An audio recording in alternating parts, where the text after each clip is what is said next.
Olá, aqui é Carlos Quimair e eu estou aqui na quadra com Silvio Bastos para contar uma história muito especial para vocês.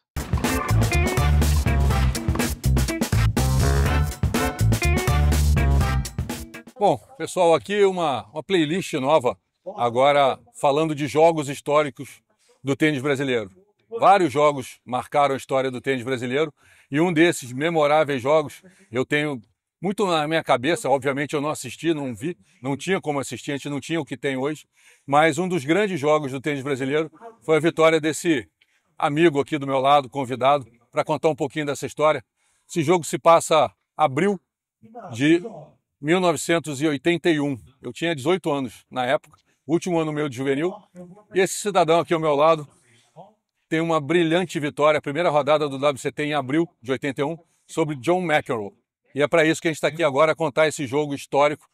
Carlos Alberto Quimair, que prazer estar aqui e ouvir um pouquinho dessa história de um jogo que eu sei muita coisa, mas obviamente impossível de ter assistido, mas acho que você, melhor do que ninguém, tem essa história para contar. Bem-vindo. Obrigado estar aqui de novo com você, Silvio, com vocês. Então, foi um jogo, quer dizer, o maior resultado, mais impactante da minha carreira. Deixa eu só te interromper, mas como é que foi o dia? Você lembra? Ali, quando você viu a chave, o sorteio deu John McEnroe, e aí o Paulo estava com você? Paulo Cleto com você? Não, eu já não trabalhava mais com o Paulo. Você já não estava mais com o Paulo? Com o Paulo nós trabalhamos até 78 e 79. Uhum. 80 eu já estava sozinho e nesse jogo não tinha técnico, mas tinha passado por uma fase de treinamento diferente. Estava jogando muito bem, estava muito bem fisicamente. Eu fiz uma pré-temporada jogando futebol todo dia. Futebol todo dia? Todo dia eu jogava 2 horas de futebol. Uhum. Não toquei a raquete durante um mês, 3 dias antes do Guarujá. Eu bati uma bola com o Gustavo de los Santos, Sim. Você deve lembrar dele. Sim, morava no Rio, uruguaio, aqui. morava no Rio. E fui jogar o Guarujá, acabei ganhando o Guarujá. Ganhei o Guarujá e ganhei mais 4 torneios do circuito satélite. Eu fiquei 23 jogos sem perder. Vai de 69. Eu acho que era ou Melita ou Vai de 69, um dos dois. E então eu estava muito bem, tinha ganho um torneio em Curitiba, então eu vinha de uma fase de bons resultados. E esse torneio, só para ilustrar, era um torneio que era realizado em abril. De abril do ano anterior até aquele abril, todos os jogadores que tinham ganho torneios, ATP ou WCT, acumulavam um bônus e poderiam receber esse bônus jogando esse torneio em Nova York, em Forest Hills, a antiga casa do US Open. E naquele dia, como você perguntou, naquele dia o McEnroe tinha ganho o WCT em Dallas. Segunda-feira foi dia off dele e nós jogamos na terça-feira à noite. Uhum. Quadra central, obviamente. E eu andava pelas ruas de Nova York na terça-feira de manhã, dando uma volta. O jogo só ia ser de noite. Você procura matar o tempo para não ficar só pensando no jogo. E eu ouço 2 brasileiros atrás de mim. Pô, McEnroe, então, o que você vai fazer? Eu olhei para trás e falei, não tenho a menor ideia. Mas só que eu recebi uma dica de um amigo, uma dica de vestiário, que chegou para mim e falou, eu falei, bom, o que eu posso esperar do McEnroe na quadra? Fora a provocação que ele vai certamente fazer. Fiz, olha, a primeira passada dele de revés, de backhand, é sempre cruzada. Única dica que ele me deu. E foi a dica que me ajudou a ganhar o jogo, porque tanto ele quanto eu jogamos o jogo inteiro na rede, sacando e voleando. E contextualizando, na Forest Hills, hard-through. Hard-through, é um hard-through relativamente rápido, não era muito lento. Bem batido, né? Lá é bem compactado. Exatamente. E era assim, eu subia na esquerda dele, no backhand dele, ele subia no meu backhand, e nós brincamos de gato e rato lá bastante. Ele teve um match point no jogo. No segundo set, no tie break eu saquei 5-6, ganhei o tie break e depois do terceiro set eu ganhei de 6-3. Falando um pouquinho mais de dentro do jogo, você falou que essa dica foi interessante, só que o preparo seu para o torneio, o preparo seu para jogar lá atrás, você jogou muito futebol, mas você não pensou em tênis. Como é que isso mexeu com você? Então, eu já tinha eu tinha 30 anos. Você já tinha Eu já bastante era, noção de... eu já era calejado. E eu tinha tido um ano de 80 bastante longo, eu joguei bastante. Eu tinha tido uma pequena lesão no começo do ano, na verdade um furúnculo, e fiquei um tempo parado, não joguei Wimbledon em 80, e aí eu joguei o resto do ano inteiro, eu precisava jogar muito, eu estava nos torneios, estava dentro das chaves, a gente quando saía para jogar o máximo possível, não era essa facilidade para de ir e aproveitar a voltar. viagem, né? Aproveitar a passagem. Todo custo que tinha. Mas o preparo, eu acho que... E depois desse torneio, eu continuei jogando bem. Eu cheguei à quarta rodada de Paris, ganhei do Raul Ramírez, ganhei do Brian Godfrey, que tinha sido finalista de Roland Garros. E jogavam dupla juntos, né? Que jogaram dupla juntos uma boa fase da vida. Mas eu tive foi o meu melhor ano, né, de resultados, foi 81, e começando por algumas boas vitórias, e essa vitória contra o McEnroe. E ele te provocou no jogo, durante o jogo? O jogo inteiro e eu também, eu não era criança também, eu sabia provocar. Você sabia que ele seria provocado, talvez ele não imaginasse que você provocaria de volta. E foi engraçado, porque a gente já se conhecia, tínhamos tocado juntos, tínhamos viajado juntos, tínhamos algumas experiências juntos. E o juiz de cadeira, normal, cantando as bolas, e ele duvidava, eu ia lá e falei, não, John, foi fora. Eu falei, claro, foi. E aí, numa virada de lado, ele falou assim, Carlos, não fale mais comigo. Eu falei, pô, cara, eu estou te ajudando, e eu continuei, né? Ele ficou bravo, mas ficou por isso mesmo. Tá, e aí, super vitória sua, ganha a primeira rodada, mas aí na sequência, você lembra? Segundo jogo, terceiro jogo? Eu lembro como se fosse hoje. Vocês não esquecem nunca nada, né? Não, então, o segundo jogo, eu joguei contra o Ángel Jiménez, que é um espanhol de 1,65 m no máximo, um dos caras mais rápidos do circuito. Ele teve 7 points no primeiro e 7 points no segundo set. Eu ganhei de 7-6, 7-6. Depois, eu joguei contra o Balastaroksi, que era um grande jogador húngaro. Ele teve 12 match points. 12 match points. E eu ganhei dele. E na semifinal eu ganhei do Fibak, que também era Wojtek Fibak. Wojtek Fibak, um polonês que jogava muito bem. E na final eu perdi do Ed Dibs, que eu tinha ganho dele no Guarujá 3 meses antes. Teoricamente, no primeiro jogo você talvez fosse o favorito? Ou não? Não. O Dibs era ele estava... mas você tinha ganho ali antes, né? Eu tinha ganho dele na quadra rápida. Sim, tá. Né? Piso diferente. Que não era o piso dele, mas hard true, ele era favorito.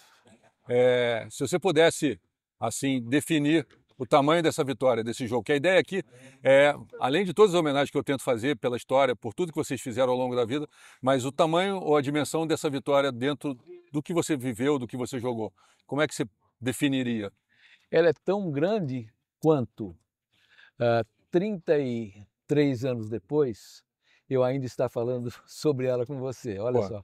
Gigante, né? Não, essa tua resposta só demonstra o quanto você é um gênio, né? Porque é uma resposta de gênio, né? A gente está tentando idealizar algo, né, para contar grandes jogos, grandes confrontos, né? E um dos primeiros que veio, talvez o primeiro que tenha vindo na minha cabeça, vão vir outros aqui, mas um dos primeiros que veio na tua cabeça, e era numa época que você não tinha acesso a nada, né? Mal você via ali, 3 dias depois, saiu um resultado no Jornal do Brasil, que o Kirmaier tinha ganho, e às vezes, quando, não foi o teu caso, mas às vezes você já tinha até perdido no torneio quando você descobria que você tinha ganho o jogo anterior. Sim. Porque demorava a ter atualização, né?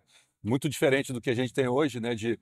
Você tem na palma da mão, no momento que o jogo está acontecendo, você está vendo o jogo. Enfim, era totalmente diferente. Está acompanhando ponto a ponto ao vivo. Não, felizmente o mundo mudou nesse sentido, mas eu acho que é incrível, né, como é que um jogo, né, depois dali, né, você ganha esse jogo, você fala que você continua jogando muito bem esse ano também, que foi o teu melhor ano de 81. O que mais que você fez além desse resultado? Outros resultados em 81? Em 81... eu cheguei à quarta rodada de Paris, que foi o meu melhor resultado em Grand Slam. E ganhando de 2 jogadores que eram muito bons ainda, que eram o Ramírez e o Godfrey. Eu não sei se foi 81 ou 82, eu ganhei do Tanner em Wimbledon. Do Tanner em Wimbledon? Em Wimbledon, é. Eu tinha perdido dele em Wimbledon um ano, duro, 4 sets. Ele fez final com o Borg em 76? Não, 80... Foi mais? Eu acho que foi... Foi 80, o último ano do Borg? 81, O último ano que o Borg ganhou? 80, 81. Eu acho que o Borg ganhou, né? Então eu acho que foi 80. 80? E depois foi Borg McEnroe, Sim. 81. Então eu acho que eu ganhei dele em 81, 82. Eu joguei aqueles 2 anos, eu joguei muito bem. Foi um resultado... Eu já tinha ganho do Tanner no tênis universitário. Então a gente tinha uma... Nós tínhamos Foi naquela época que ele fez o... Ele enrolou o cabelo, você lembra disso? Que ele fez um permanente no cabelo? Isso foi uma coisa que chamou muito... Eu lembro que ele fez permanente. Eu lembro, porque ele tinha o cabelo todo franjinho, né? Retinho, e de repente ele surge do nada com o cabelo todo enrolado. Eu lembro que isso chamou bastante atenção lá na época. Foi. Depois do jogo, né? Você provavelmente cruzou com o McEnroe várias outras vezes. Teve alguma brincadeira? Teve alguma coisa? Toda vez. Então, vamos lá. Eu encontrei o McEnroe há 2 anos atrás. Eu estava com meu filho Max em Nova York, nós estávamos passando, nós cruzamos, ele disse, ei, Carlos. Eu falei, ei, John, vem cá, tira uma fotografia aqui com meu filho. Ele falou, você não contou pro teu filho do nosso jogo, né? Então ficou... Não, esse é um gênio, né? Ele tem uma clareza, ele tem uma rapidez de pensamento, ele tem coisas, ele é fora de série. Ele tem histórias que o Carlos Goff conta dele no início, desde quando ele tinha 13, 12 anos, de coisas que ele fazia dentro da quadra, acho que são uma demonstração muito clara, né? Evidente da genialidade, né? Do por que eu vou treinar isso, né? O Carlos foi querer fazer um drill de smash, e ele falou assim, eu vou te dar 6 smash, 6, mas eu não vou chegar nunca no sexto, se eu for ruim, eu vou tomar uma passada na segunda, eu vou matar na primeira. Então por que eu vou treinar 6 smash seguidos? E era um moleque de 12 anos, era um moleque de 12 anos, então mas, pô, muito legal a história, um pouquinho mais dessa história, imagino que tenham tido outras situações ali, outras brincadeiras, né? Porque, obviamente, você, por ter tido essa vitória, por ter ganho esse jogo, você tinha que aproveitar isso e num próximo encontro, você vai, de novo, de alguma outra maneira, fazer alguma brincadeira com ele. E a minha brincadeira com ele é que eu nunca perdi dele. Foi a única vez, né?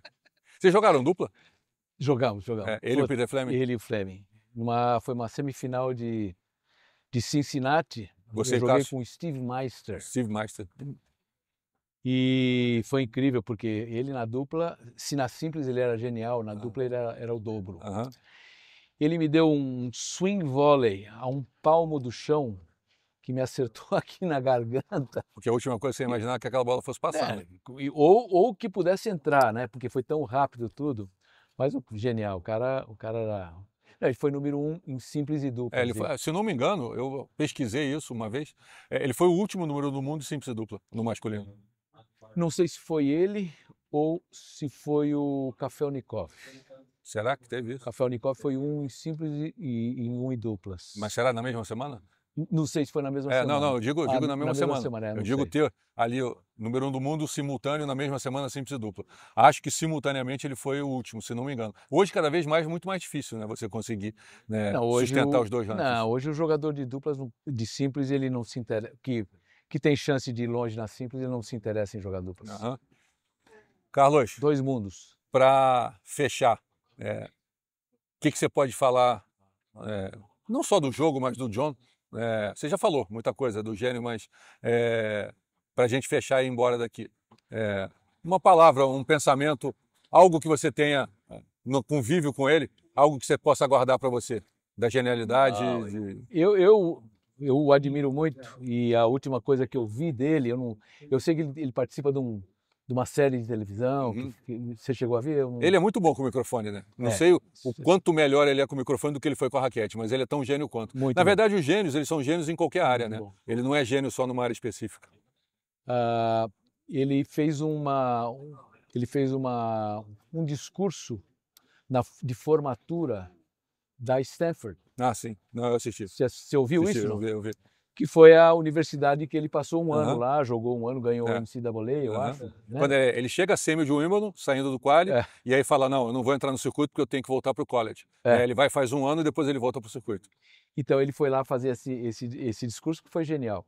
Mas tem uma passagem do primeiro ano de Wimbledon dele, porque ele tinha 17 anos, Sim. Ele era meio gordinho, cabeludinho e tal. E o Wimbledon tem 2 vestiários, o vestiário A e o vestiário B. E o vestiário B é das super estrelas que ficam lá, os cabeças de chave ficam lá, é um vestiário para acho que uns 50, 60 jogadores. E tem o vestiário B, que é embaixo da quadra 2, eu acho, que é um vestiário mais no meio do caminho e tal. E ele estava no vestiário B, nesse ano que ele jogou. E quando a gente está no vestiário B, a gente torce para os jogadores pro vestiário B. Então ele estava ganhando e estava todo mundo lá, vamos lá, vestiário B. Então foi uma passagem engraçada que a gente estava todo mundo torcendo para ele. E incrível, né? Como ele teve ali a capacidade, ou a maturidade, né? De mesmo tendo chegado, como ele chegou, né? A semi, jogando profissional. Ele era juvenil ainda, tinha idade juvenil. No ano anterior ele tinha jogado Santos, no Banana Ball. Na época que jogou Lendl, Yannick Noah, Celso Sacomandi, Cássio Mota, e ele vai a semi do profissional, passando o quali, e ele tem ali a clareza que, tipo, não está na minha hora ainda, né? Você imagina quantos, depois de chegar uma semi de Wimbledon, vão falar, não, ainda não está no meu momento, vou aguardar mais um pouco. Ele tem uma lucidez que está faltando um pouco hoje, que é justamente o entender a fase de amadurecimento, que ela demora um pouquinho mais do que muita gente acha, que um jogador de 18, 19 anos pode ir para o circuito e se aventurar, na verdade. E ele já tinha uma lucidez de que ele precisaria amadurecer mais, não só como pessoa, mas tenisticamente, fisicamente. Um menino de 18 anos, não, mas e o Alcaraz? Não, mas o Alcaraz é uma exceção, como o Nadal foi uma exceção. Não adianta você querer achar que a regra está baseada na exceção. Não é, né? E mesmo assim, olha os cuidados que eles estão tomando, apesar de todos os cuidados que estão sendo tomados com o Alcaraz, o número de lesões que ele está tendo. E a exaustão, ele está exausto já, ele tem 20 anos e ele é um veterano do circuito. O jeito que ele já fala, a postura dele, como ele atende as pessoas, ele é um moleque de 20 anos, mas que está com uma postura de um veterano. É como o Sinner agora, né? Pode ganhar a Austrália. Impressionante a postura, a fala, a maneira como ele se comunica. Muito bem treinado. Agora, quanto tempo dura? Também não importa, né? Ele vai parar a hora que ele quiser. E ninguém está correndo uma maratona para ver quem consegue resistir mais quem consegue resistir mais o circuito. Mas o importante é o cara estar curtindo, estar entendendo a vida dele, as responsabilidades dele com o esporte, com as crianças que eles estão influenciando, como trata a mídia, como trata os patrocinadores, o público. Então é uma responsabilidade muito grande para quem tem 18, 19 anos.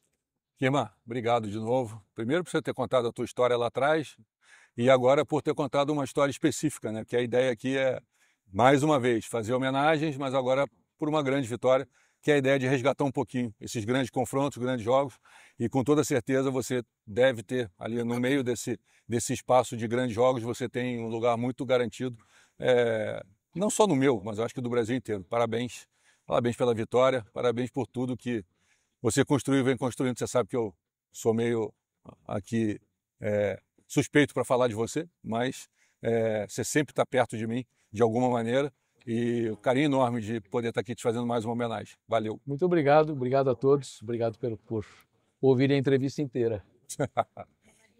Valeu, pessoal. Essa aqui é mais uma história nova na playlist, agora contando um pouquinho desses jogos históricos, esse grande jogo, grande confronto, e principalmente grande vitória desse cidadão aqui ao meu lado, Carlos Alberto Guimaraes, vencendo John McEnroe em Forest Hills, 1981.